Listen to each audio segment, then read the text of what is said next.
Howdy, y'all. Welcome to another Rainbow Crossing podcast, a podcast where Gen X and Gen Z discuss life's challenges and how we face them as queer people. We have these open conversations to foster a sense of community through different perspectives.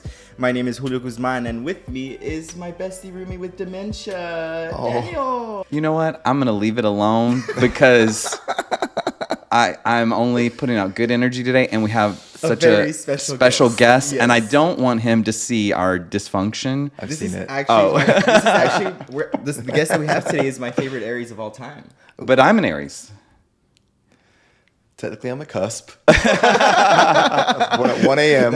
on the changeover. That's why. Yeah. So today we have a good friend, Eli, who is also the ride director of the Hill Country Ride for AIDS. Woo! Thank you for joining us today. Yeah, I appreciate it. And we had you here. Actually, we've been wanting to have you here for a while now, but particularly right now because you have a big event coming up. The ride the Hill of Country the Ride year. For AIDS. Yeah, it's our 26th annual Hill Country Ride for AIDS. So our 26th time we've been doing this. This is not my 26th, but it is my around 16th time doing it. That's crazy. It's something that I love so much, and I'm honored to be kind of carrying the torch now for this cause and what we do. So, that's awesome. Yeah, I'm really happy to be here. 16 years, that's about the same amount of time I've known you. So that's crazy. That was that same amount of time. Wow. Yeah, I started doing it my senior year of college. It was an internship. I worked at a front desk of a gym that is called Pure. It is now as a Lifetime. Worked at the front desk. I needed an internship for my women and gender studies degree. And the person who's in my role now, named David Smith, would come into the gym every day and we'd talk. And I was like, hey, have you ever had an intern for the Hill Country Ride? And he said, no, but we'd love to do it. Let's get going. And so awesome. That's kind of how this started. And now I feel like I'm the child of the ride or something. I've been doing it for so long, and it's been a lot of fun. And now you're the parent, though. And now I'm the parent, and I'm trying to. That's the whole thing. Is this event has been so impactful for my life and kind of the way I've been connected to different generations and just the different aspects of Central Texas and Austin and the things that get done not only through HIV and AIDS care and kind of those kind of developments, but also the organizations who do prides in town. And you've got all these smaller towns that are doing prides, and you've got just little things, Queer Bomb, and all these things that kind of come together, and how these communities kind of overlaid over the years, and it's a web of wonderful people. Yeah, it's exciting to see when people grow into these leadership roles that you have. Yeah. And, obviously we talk a lot about generational differences and growth through our podcast. It's always exciting to see friends who, and I'm not that much older than you. Mm-mm. Not that much. 12 years, I think. But it's, I did know you when you were a little baby. Little baby. And just to see you progress into where you are now, it's exciting to see. I don't know if I've grown into this role. I just think that I have lived here for a long time, and I just am happy to. The ride kind of was looking for someone who had been part of the ride and been a part of the community, and I happened to step into that role, and so I'm currently trying to grow into the role. Yeah. It has been really wonderful. Even this weekend, I talked to someone who I hadn't seen in like 15 years, back from the Rainbow Cattle Company days, who is coming out to do the ride. I mean, it turns out these little connections I've been making for all these years are still paying off, and it's been really nice. That's the first time I ever saw you was at Rainbow Cattle Company when you were on the bar dancing. Yep. That was how that conversation got started. Is they were like, "How do I recognize you?" And I was like, "I don't know."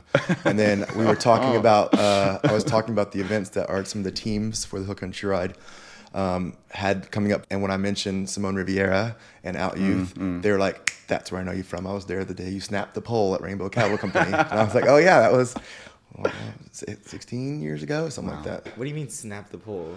I was always energetic. I wasn't always this thick, but I was always energetic and put a lot of gusto into things.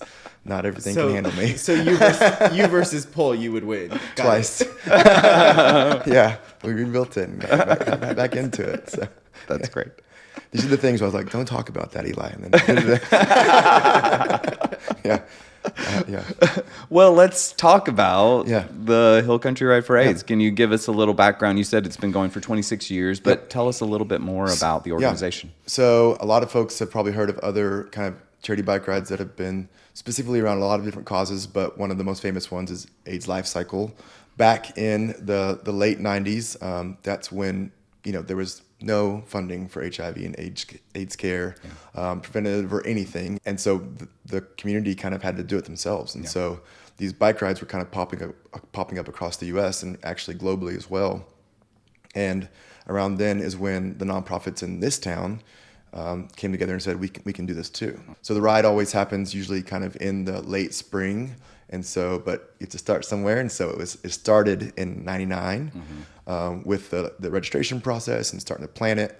And then the first ride happened in 2000. And then it's been from there. And it started off as a 2-day ride. And then that happened for a handful of years. And then from there, it became a 1-day ride. It's developed slightly over the years, but really it has that same energy and that same, the real purpose is to just kind of take a little bit of the pressure of fundraising off of the nonprofits so they can focus more on what they do. Yeah. And that's still what we do. It wasn't exactly built out for folks that were, diehard cyclists. It was really for folks that were kind of picking up a bike just as a way of doing it and taking on this thing that was, not easy, but kind of, people always talk about, the pain that you feel in your legs kind of represents the pain that people had to go through and how we're so happy to be here and so much of that. And so, because of that, it's this kind of fun kind of, I call it a long, like self-led pride parade where you like go to the floats instead, because it really is campy and queer and fun. Yeah. So, yeah. You mentioned that you have been involved for 16 years as a rider. Yeah. What got you involved in the first place? Yeah. My degree was gender studies. And so I worked in fitness too. I still work in fitness as well. And so I wanted to bridge fitness and being a part of the community. And so I stumbled into the ride. I'm fortunate that this is something that I got to be a part of so young. And at that time, I grew up in kind of small town Texas too. And so when I was a younger person, I kind of was always kind of looking for how can I connect with the community. And before I came out, it was kind of just listening to music and Sisters and watching old movies and stuff. And because of that, a big part of that narrative that I got was always about kind of the narrative was always about HIV and AIDS. And so I kind of already had this kind of connection to it. And that semester I ended up taking a course called Biology of AIDS, which was also, it was like a virology class for my science credit. And then I got this internship at the same time. And I was basically just the gopher for the ride. I was trying to get young people involved, which is always still something we're trying to do. Yeah. And moving boxes around and sorting through mail and things like that. And then really just kind of happy to be around these group of folks that, I didn't realize or maybe I was looking for people I could look up to who are doing things. One of the gaps that HIV created was that loss of generation. Yeah. And so I found this group of folks of not just gay men, but allies and people all throughout the community who were still doing this work and we're still helping folks out and having a good time too. Yeah. And so I was really lucky to kind of stumble upon that at a young age and kind of find these people who are heroes and mentors to me now. And that's kind of still why I consider them like I'm the kid of the ride, because there are still folks who, like the person who used to have me moving boxes around now she's going to be at the pit stop and I'm telling her what to do. And, so it's just kind of this fun full circle thing. Yeah. And I've been really thankful to do it. And there were years where I was really involved and there were years where life was kind of in the way and I just kind of put in the bare minimum. And it wasn't until kind of right before COVID that the gym that I'm also a part of, we did a pit stop for the ride. And we really leaned in that year. And I started a team and got people involved. And then it was one of those things where I leaned in hard enough again that I was like, man, I really missed out on this. And so just kind of kept leaning in and it's been great. Some of my favorite people are in the ride now. Yeah. You mentioned the pit stops. Yeah. Is that what makes this ride different than some of the others? And can you tell me what a pit stop actually is? So a lot of us have maybe seen rides or marathons and fun runs, 10Ks, all of the above. You think about kind of that while you're on the route that you need to have aid stations. And so, someone is handing out water, and every version of volunteering for those type of things is wonderful. But we had to, throw a little glitter on it. And so our version of that is not just someone in a t-shirt handing you a cup of water, but it's someone who is dressed up in a theme. It might be, I remember one year there was a whole Lion King theme. And so you have these costumes and part of it too, because of those pit stops. So for our ride, there are different distances. And so there's 5 pit stops total that kind of go throughout about every 10 miles. And so they each have different themes, and they're a surprise to the riders on the ride day. And so it's to encourage people to, take up some time. Like, this is not a race. This is a ride. This is about fun and fundraising. It definitely has fitness as an aspect, but it is not the major filter that kind of keeps people away from it. And so we want people, A, to have a good time, but B, encourage them.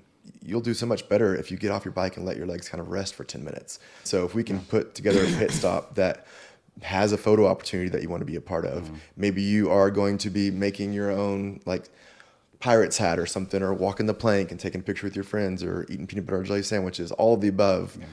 That is actually going to not only help you get through the ride better, but stick in your brain a little bit better, make it more of a fun thing that you're going to want to do again, and create community. We have riders who've been doing it for 25 years. We have volunteers who've been doing it for 25 years. And they only kind of see each other at some of the bigger ride events, and then on ride day. Every year they're on pit stop 3. Every year they're on Mount McKinley, all the above. So, yeah. And they're fun. It definitely makes it different. And we have folks who do, these really more rigorous rides, who show up and they're like, this was so different than every ride I've done, and I can't wait to be back.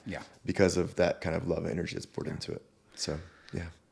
We talk about fostering a sense of community on the podcast all the time, and we suggest different things, and this is certainly one of the best ways, to volunteer, to be a part of an organization that is helping underserved members of the community. One of the best ways. But this sense of community that comes from just being part of this big event. I know Julio can talk to that sense of community with the marathon experience. I was there cheering him on in the audience, and I was shocked at what good vibes there were. Like, I had never been to a race like that before, and I wanted to be involved more just after that great energy, that community energy. So I'm sure the ride is similar. Yeah, all of the above. I mean, there's so many ways in fitness too. We talk about kind of, there's something that happens through shared suffering. There's a reason that people who take class, like group fitness classes and stuff together, kind of feel so much. Part of it is like the endorphins and stuff that you get from it, but part of it is something that you can look over to your side, and when you are feeling like you maybe don't have the energy to push through, but your friend who's been doing it along with you the whole time, or a stranger, is pushing themselves. There's just something in it. It's like the whatever keeps salmon going up the river or something like that, And it not only is for the riders, because they do training all throughout the year, and we have these training rides to help people to get ready for it. But it's also the volunteers. We've got, and suffering is a broad, use of the word, but I think that's also, giving up your time. This is our second craft day coming up in 2 weeks, where we're making all the decorations to go out for the ride, and people are giving up 4 hours on their Saturday to come when they could be out in the beautiful Austin weather to do this. But it's fun, and it gets us, off screens. Not that there's anything wrong with screens. We're on screen right now. But it is nice to just have that kind of community, and just see that someone else is doing that with you, and those little kind of side comments and kikis here and there that just make it fun. And so I think that absolutely is a part of that marathon culture, that distance culture. But I think it is a part of the people who volunteer for those things as well, because I've been a part of the Austin Marathon, the Lululemon pit stop that happens on that big hill. We love each other too, because it's really, you're still a part of it. It's infectious energy. Is it relatively easy for people to sign up and volunteer? Yeah, we try to make it as easy as possible. It's all one like registration link. You register, and then you kind of pick what you're doing, and then from there it kind of gives you different options. The thing about the ride is, I always call it's very plug and play. We've been doing this for 26 years. We've changed little things here and there just to kind of move with the times, but ultimately the pattern of the year, the way the teams come together and have their fundraisers, and the things people look forward to every year, the tassels that show everybody that this is a first year rider, or that this person's done it for more than 20 years. All of those things are kind of already set in. And so it's kind of like getting to jump into a stream that's already moving. Yeah. And sometimes I think that's what is daunting about community is you're like, what if I get in there and I don't know anybody? Sure. And we have, my last count was like 111, I think, first year riders already this year. Oh, wow. And so there are lots of people who are jumping in for the first time. And we have people who are on teams who have been, teams are wonderful. I love the teams because it just kind of adds an element, one more layer of it. Yeah.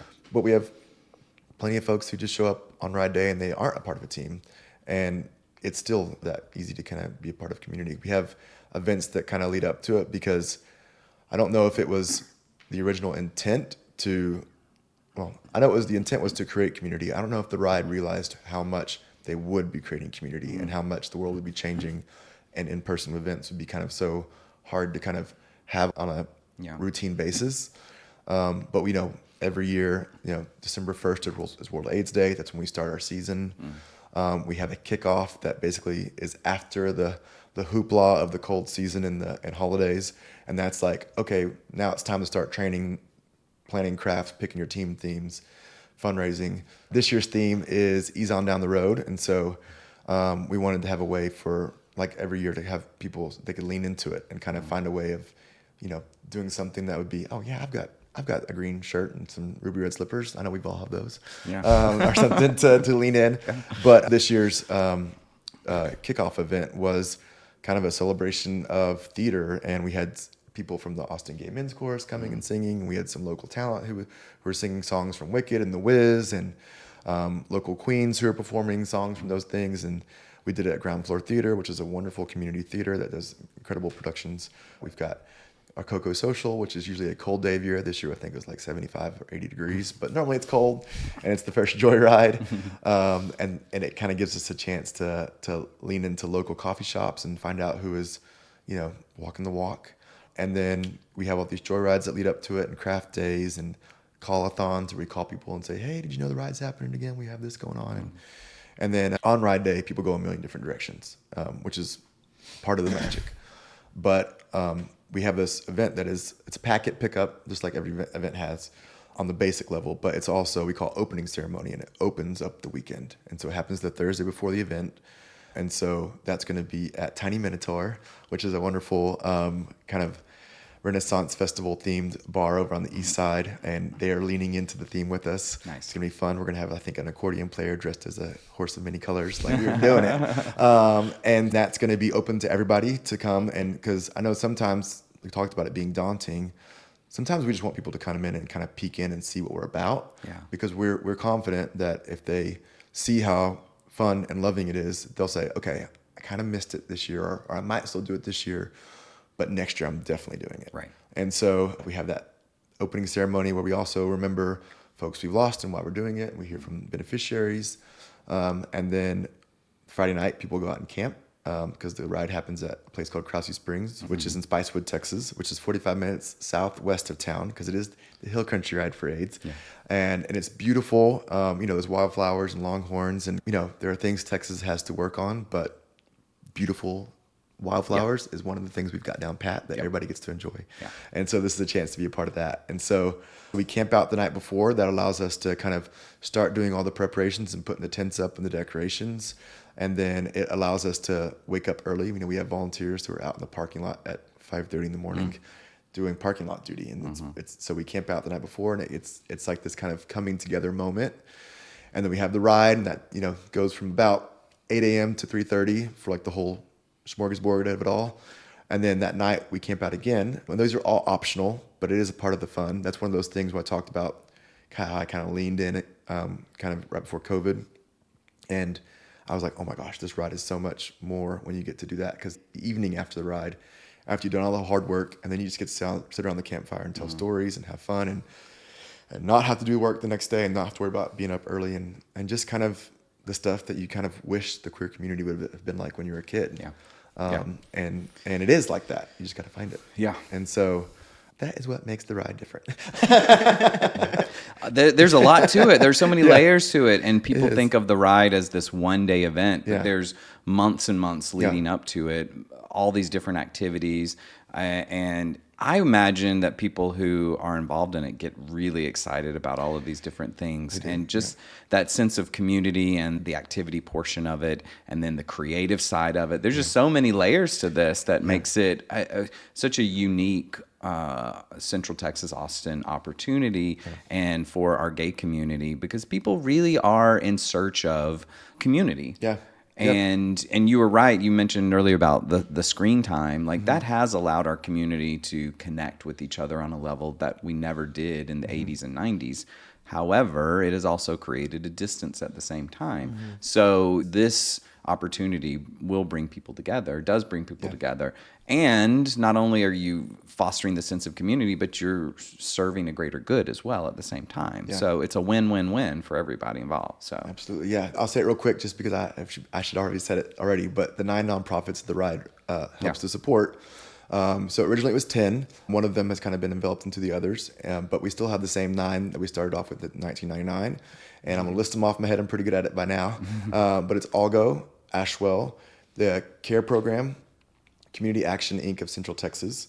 You've got Friends of David Powell Clinic. Okay. You've got Out Youth.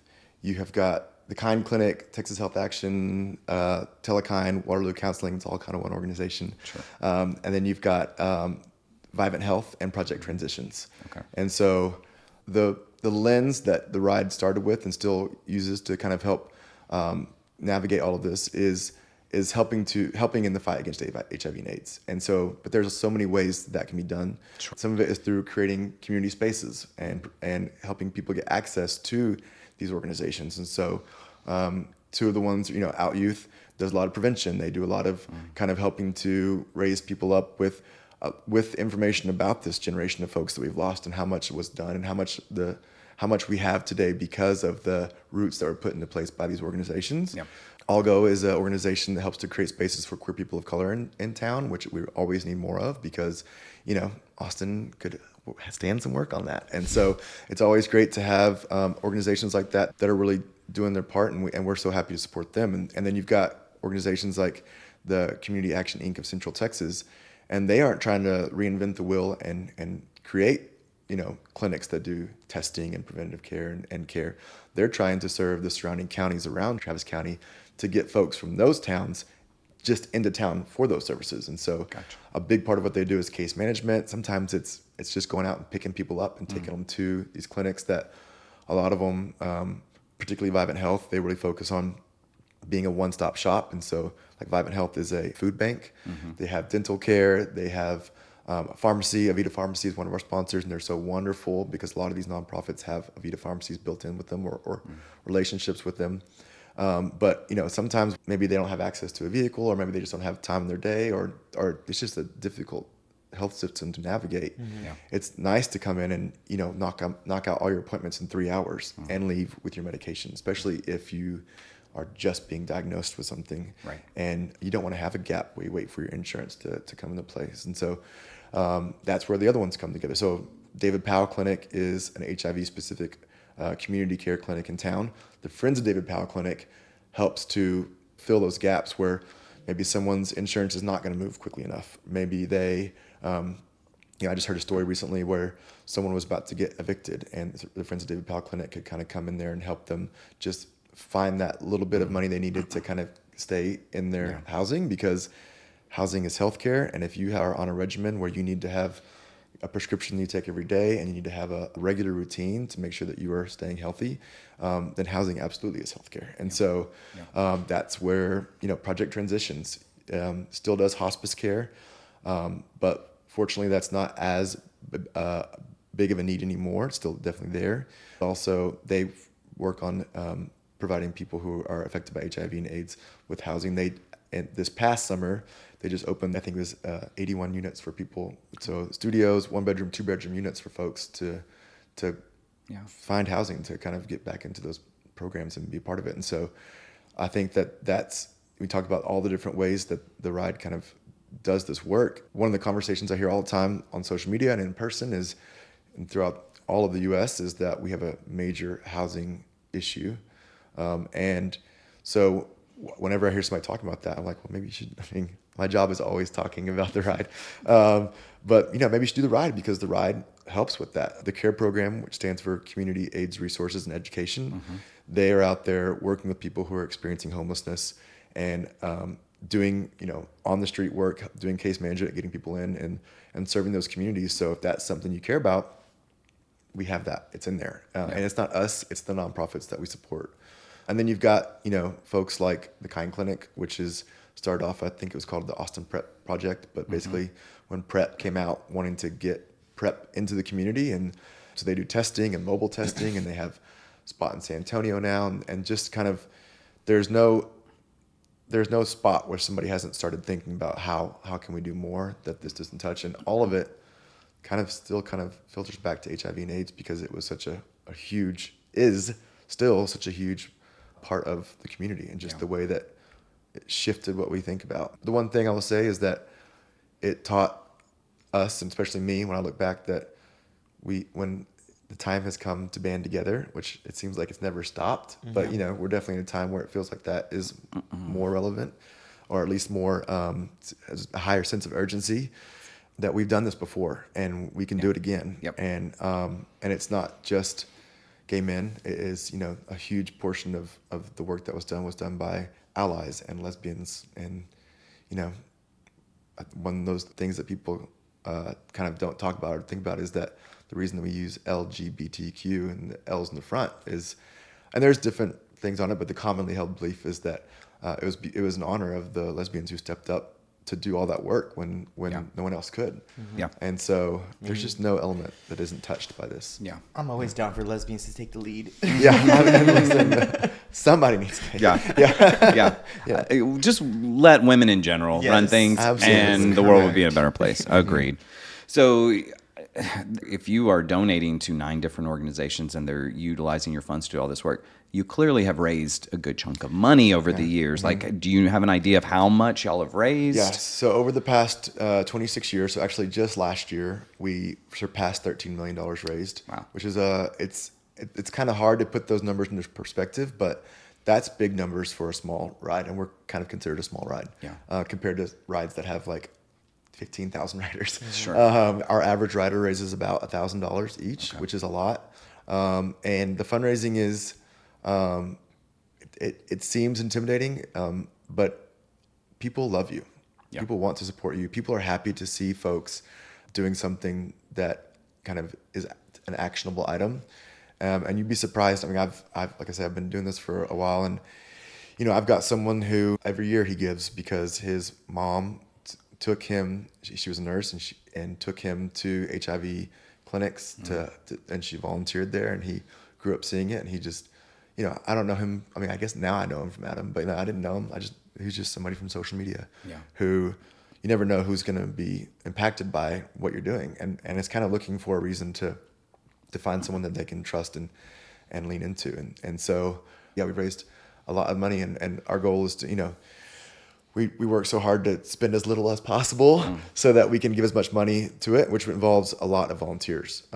The ride has had incredible volunteers over the years.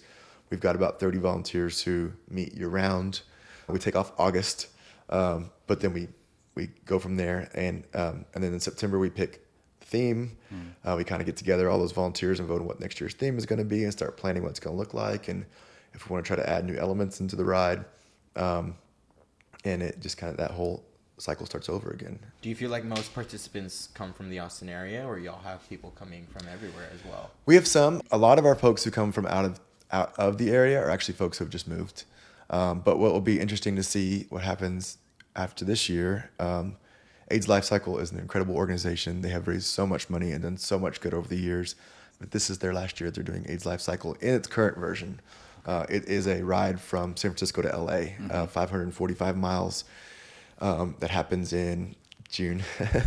But, it's difficult. The ride used to be a 2-day ride, and, a while back we had to pivot and make it a 1-day ride, because it was just, as, Austin has grown so much, and places that used to be just little country roads now have towns on them and huge housing developments, and it's not as easy to put out a ride on those spots and kind of navigate traffic and make sure that you have all that done, and I can't imagine how difficult it would be in the most populated state in the US, and so it'll be interesting to see if that draws people to us, because I think people will still want a way to get back.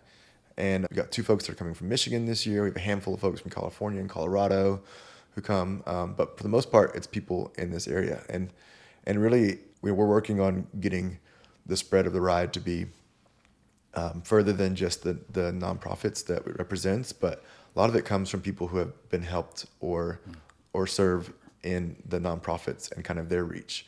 It was started by those nonprofits, and it still is. There's still a huge part of the volunteers and stuff who put it on, and so. But yeah, I think I think the ride is so much fun that weekend. I have had such a good time. I describe it as like a helpful like circuit party for people who like to camp, and because it's just like you get together, you have that same kind of community feel, and it still is a wonderful, beautiful weekend. Krause Springs is a family-owned campground that it's kind of like, if people are familiar with Barton Springs, so basically they have this beautiful kind of grotto waterfall area that comes out of this natural springs that is something out of like a Disney movie. And then they also have a pool that uses that same water. And so we're so lucky to be there. They're so kind to us. The hard part of the ride makes the camping part and the putting your feet in that cold water and all of the above just feel so much better. Mm-hmm. I really, really regret all those years where I didn't lean into camping more because I was just keeping myself from it. And you don't have to camp to be a part of it. You can just come out and do the ride. Camping is included in your registration, but as long as you leave by 8 o'clock when the gates shut, you won't be camping with us. But if the gates shut, so we'll find you a tent. Yeah. I always bring a couple extras. Okay. That's nice. Yeah. Yeah. Do you have any standout stories, personal stories of people who have been impacted by the ride's generosity to these organizations? Because all nonprofits, they have to be careful with how they talk about the folks they serve. Sure. And there's some easy picking fruit when it comes to the way people's lives have been changed. I know 2 couples who met through the ride. Actually, technically 3. I know 3 couples who have met through the ride. And I'm sure there's so many more. And so there have been tons of people whose lives have been changed just by the people they've met. So for folks who don't know, when a lot of their nonprofits, they get grants that help them out to serve their populations, and those grants usually have stipulations, which is just kind of how grants go, because otherwise it's hard to manage that stuff. So sometimes it might be like it can only be for testing, or it can only be for care, and that doesn't quite cover things. And so I've heard multiple stories about folks who, those little helps with, maybe they didn't have, like I talked about earlier, the money to stay in their housing for just that one little time. And so being able to bridge those gaps, and we trust our nonprofits. We know that they're doing their best, and we trust how they spend their money. And so letting them spend their money to where they can help impact people the most ways. Sometimes it's just buying groceries. One time I know it was just kind of helping someone to get their car back together so they could get to their job. So, it might only be $300 here or there, but it's $300 that they can't use grants for. All of us have really been impacted by here in Central Texas by these organizations, because, when I was 16 trying to figure out how to come out to my parents, I was on the Out Youth website, trying to figure out like how to talk to them about it and stuff like that. And Out Youth was funded by the ride back then. Yeah. There have definitely been times where these nonprofits have had hard years that we're happy to be helping continue them going so that they can continue to create these spaces. Austin has always been kind of the mecca for people who are a little bit different in Texas, and that is a blessing. But it also means that there isn't as many like pockets of community that are easily like, you can say this is the neighborhood or this is where you can go. Right. And so these organizations are a lot of times what that is. If it wasn't for them kind of being able to continue to carry that torch, I don't know if we would have the spaces that we have today to kind of keep them going. Yeah. So the ride is May the 3rd. Mm-hmm. It's not too late for people to sign up? Is that? No. Yeah. So we try to take down as many barriers as possible to get involved in the ride. So May 1st is the opening ceremony. You could absolutely show up at 7 a.m. on May 3rd, and we'll get you registered and have you ready to go. The ride is about fundraising. And so there's a fundraising goal, $250 for your first year, $500 every year after that. Like I said, it's $1,000 is pretty average for folks to raise. We have matches that happen by sponsors that help people to double their donations and kind of give your supporters a chance to rally around you and kind of aim for a certain date. But yeah, I mean, we will get you in if you want to be a part of the ride. Sure. But May 1st, I would say please get ready by that day, because the opening ceremony is so impactful. I know the speaker we have this year is a friend of mine who she has got such a good story to tell. And it's just gonna, I mean, even just thinking about it, I could feel my like little heart tweeze a little bit. Yeah, you can absolutely help out. So I know sometimes also people get a little worried about, maybe they think that, oh yeah, I do want to do the ride, but I don't know if I have the right bike or if my bike is ready. We take all kinds of bikes. I've seen recumbent bikes, which people have seen those in the gym, but there is an outdoor version of a recumbent bike, which is where you like kind of sit back and pedal like this. I've seen tandem bicycles. We have electric bikes that we allow now into the ride. We make sure we have car support, so we have folks driving around in trucks, who say, hey, it looks like you might have a flat, or do you need some water, or are you doing fine? And they are all now able to carry a heavy electric bike too, because that was something we learned a handful of years ago. We also have volunteering is a great way to just kind of get out there and see what the ride is like. A lot of times, I've had this happen multiple times with folks where once they get out there and see it, they say, oh, I can do this. Yeah. But they just got to see it, which I understand, because that's how a lot of things go. Mm-hmm. Yeah. But then we also this year have an indoor ride as well. And so one of the things that as I've been talking to folks over the years is, cycling can be intimidating, and having a spot to keep your bike and buy a bike, and bike shops can be like, sometimes we have a lot of great bike shops we partner with, but not everybody makes you feel like you're a genius when you go into a bike shop. So it can be daunting. And so this year we're on May 18th, so 15 days after the ride, so that my head doesn't explode. Maybe someday it'll be the same day, but not right now. And maybe someday it'll be happening in June instead, or something, or August for Pride Month. But we'll see. Cross that bridge when we get to it. But it's going to be indoor ride, 2-hour-long event. You don't have to buy a bike. You don't have to have a helmet. You don't have to have the shoes. It's going to be at Ride Indoor Cycling downtown, across the street from the City Hall. Parking is included, all of the above. We're going to bring decorations and the energy from the ride into that space and have a lot of fun, and kind of continue that idea that it's really about fun, fellowship, fundraising, and the fitness is a part of it, that we have ways to make sure that you feel supported and fit enough. Yeah. So absolutely sign up anytime you want.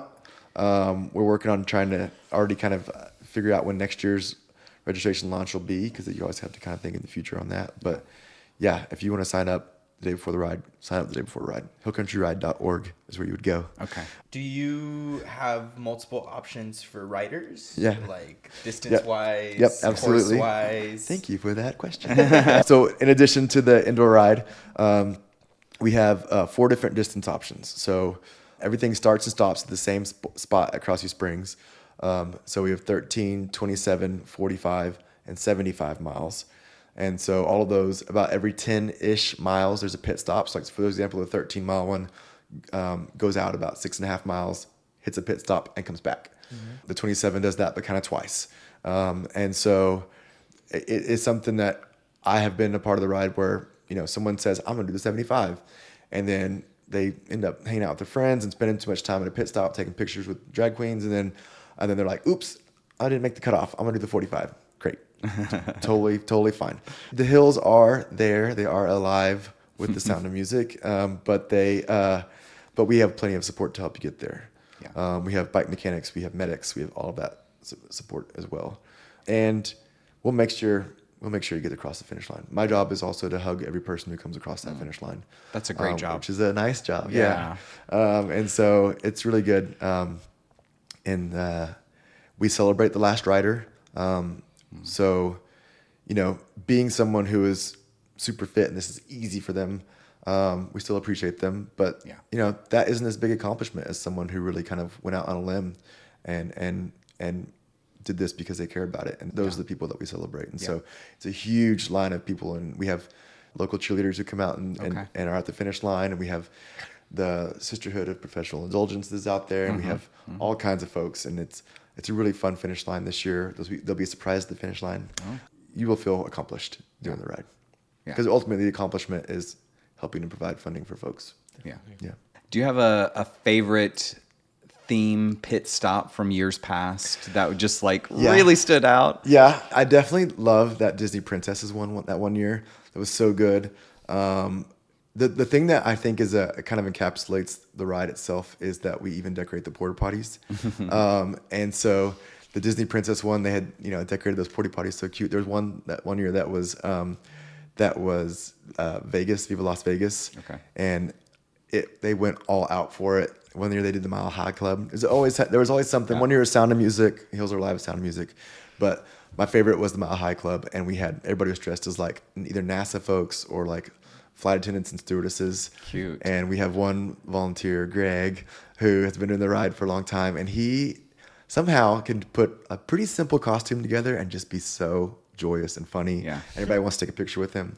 Those pit stops and the finish line and starting line and all that, registration, those are our ways of saying thank you to the riders. Yeah. The riders wear costumes. It's kind of hard to wear a costume when you're on a bike. There are definitely people who get it done, but we want people to feel celebrated and feel that thank you. And it's those pit stops that do it. And the way people come out of the woodworks for them is really something else to see. How about the most heartwarming moment? I'm going to talk about two of them. One is we have this Mile of Silence that we do.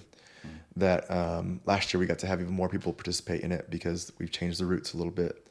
But it is a mile of distance on a nice flat portion of road where we put up a flag, and each flag has the name of someone that over the years we've gathered to represent. Almost all of them are folks that have passed away from HIV or AIDS. Some of them are folks that haven't, that we're just riding in memory of because we're also happy that they are still here to be a part of the ride. Yeah. But it's moving to ride through and just see so many names. We actually bring that art installation to Peace Park. And this year it'll be the 23rd of April to the 30th of April that folks can go to Peace Park and see the flags up. That way they don't have to go outside of town. And that way it can be experienced by everyone because not every volunteer gets to see that. Not every ride distance gets to see that. We're always remembering why we're doing the ride. But when we're asked to be quiet and then you just ride past so many flags that represent names, and you can see the names written on them. You can't quite read them because you're going by, but you can definitely tell if there's black Sharpie on them. Yeah. That part, it's incredibly impactful. And then we have a closing ceremony. We talked about the opening ceremony that starts the weekend. The closing ceremony is where we wrap up the weekend, and while we're doing it, so we do the fun parts of like giving out the awards and announcing how much money we've raised, but we also remember why we're doing the ride. And this year we have something special planned, but same kind of thing where, we lost a generation of folks, and we can't ever forget that because we were forever impacted by that. And that closing ceremony, we've done it with candles before. We've done it with reading off lists of names that eventually got so long that it was difficult in a lot of ways. And we have this other volunteer, the person who's speaking at the opening ceremony, and her bike was destroyed, and this gentleman had won top fundraiser, and so he gave the bike to her. Oh wow. We call it the community of kindness, and it seems a little cheesy when you just kind of see it on paper or hear us saying it, but when you get to lean into it, it's there. Yeah. And it's what we should be. Yeah. Yeah. Tell our audience one more time where they can sign up, the date and the location of the ride. Yep, absolutely. So Hill Country Ride for AIDS is our Instagram and our Facebook pages that have all this information as well. They'll take you to link trees and stuff. But then hillcountryride.org. So hillcountryride.org. I take the mumble out of my mouth. That is always our ride page. And from there you'll find kind of our latest newsletter, but also you'll have a register, you'll have a donation link there. You can register to donate, to ride, to be a spectator, to be a volunteer, to be just a fundraiser. We have folks that kind of a carryover from COVID that some people aren't live here and they do it virtually. Sure. Yeah. All of that is there. The ride is May 3rd this year. The indoor ride is May 18th. Both of them you can sign up at that same website.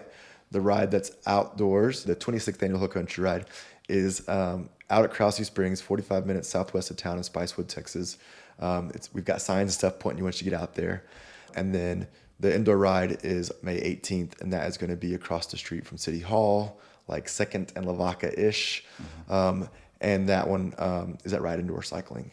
All of that is kind of contained on those pages, but I would say if you're like someone who likes to see a ton of information, go to our Instagram page, because you'll see my face just talking over and over and over. It's not a bad face to see doing that stuff. Yeah, I have the beholder. Eli, thank you for joining thank us y'all. today. And thank you for what you do for the community. I mean, you're one of many people, but thank you. Thank you for your team, for the volunteers, the riders. Like, just so many people are involved in this, and it's an amazing opportunity for everyone, the recipients and the guys who get to participate. I'm just happy that I started this journey 16 years ago. Yeah. So, Yeah. very lucky. Thank you. Well, Thank you so much. Yeah. And we have an audience that's worldwide. Like, if they want to donate, Yep. please go to the page as well. But to our audience, thank you for tuning in today. Please give us a like. I looked over there once. Yeah. Give us a like, a comment, a subscribe, and we will see you next time. Yes. Bye.